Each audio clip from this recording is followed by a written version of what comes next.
جب اللہ کسی سے ناراض ہوتا ہے تو اس کا لباس اتر جاتا ہے. تو لباس کا مختصر ہوتے چلے جانا یہ کوئی دلیل اس بات کی نہیں ہے کہ یہ بندہ ترقی یافتہ ہو گیا ہے، بلکہ یہ اس بات کی دلیل ہے کہ اللہ اس سے ناراض ہو رہا ہے، اس کا لباس سکڑتا چلا جا رہا ہے. تو لباس کا مکمل ہونا، تینوں مقاصد لباس کے نصیب ہوں. سب سے پہلا مقصد لباس کا پردہ ہے. دوسرا مقصد لباس کا گرمی اور سردی کے اثرات سے بچنا ہے. تیسرا مقصد لباس کا زینت ہے. یہ تین مقصد ہیں لباس کے. پہلا مقصد پردہ، پردے کی چیزوں کو چھپانا، جن کا پردہ میرے رب نے رکھا ہوا ہے. دیکھو اللہ نے حضرت انسان کو شعور دیا، اس لیے اس کو پردہ کرنا پڑتا ہے. جن کو شعور نہیں ہے ان کے پردے کا قدرت نے خود اہتمام کیا ہے. جانوروں کے بال رکھے ہیں اور ان کے کچھ اعضاء اس طرح پیدا کیے ہیں کہ ان کا پردہ رہتا ہے. لیکن جس کو شعور دیا، جس کو فہم دیا، اس کے ساتھ اس کا لباس بھی اتارا. اور شرم اور حیا جب ہوتی ہے تو لباس کا اترنا طبیعت پہ شاق گزرتا ہے. اگر اعضائے بدنیہ کا اظہار ہو لباس سے تو پھر لباس کا یہ بنیادی مقصد تھا تو یہ بھی پورا نہیں ہوگا. اس لیے فرمایا جو عورتیں لباس پہن کر بھی ننگی نظر آتی ہیں قیامت کے دن برہنہ اٹھائی جائیں گی، رسوا کر دی جائیں گی. لباس پہننے کے باوجود بھی وہ جو ہے وہ برہنہ دکھائی دیتے ہیں. ان کے اعضائے بدنیہ کا اظہار ان کے لباس سے ہوتا ہے تو پھر وہ لباس کیسا ہوا؟ لباس تو پردے کے لیے تھا، زینت کے لیے تھا، موسمی اثرات سے بچانے کے لیے تھا. یہ تین مقصد تھے لباس کے. تو بنیادی مقصد پردہ تھا. تو اگر وہی حاصل نہ ہوا تو پھر لباس کا مقصد کیا ہوا؟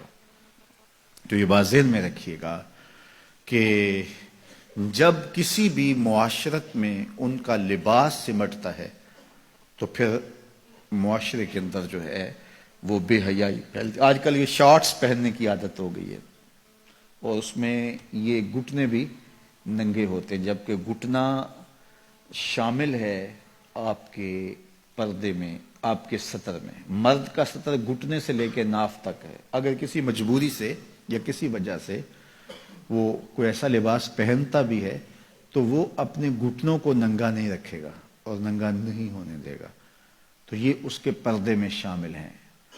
تو قوموں کا بے لباس ہونا یہ قوموں کی تہذیب کا پتہ دیتا ہے.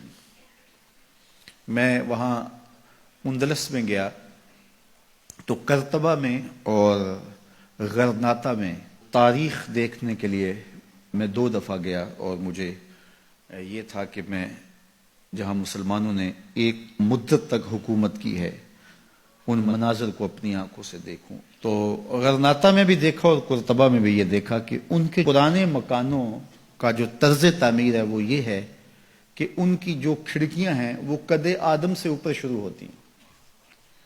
یعنی ہمارے ہاں تو وہ آج کل یہ نیا جو طرز تعمیر آیا ہے کچھ عرصے سے کہ 4 فٹ کی گلی ہم اطراف میں چھوڑتے ہیں اور دیوار اوپر کر کے تو کھڑکیاں نیچے تک لے جاتے ہیں تو تاکہ ہوا کی گزرگاہ آسان ہو.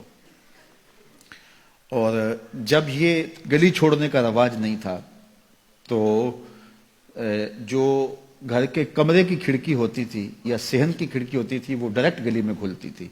تو اس وقت طرز تعمیر جو مسلمانوں کا تھا اور جو دوسرے لوگوں کا طرز تعمیر تھا اس میں فرق تھا. جو دوسرے لوگ تھے وہ نیچے سے کھڑکی شروع کرتے تھے اور ہم قد آدم سے اوپر شروع کرتے تھے، چونکہ یہ طرز تعمیر بتاتا ہے کہ اندر کوئی حیا والے رہتے ہیں اور گلی سے گزرنے والے شخص کی نظر اندر نہ پڑے.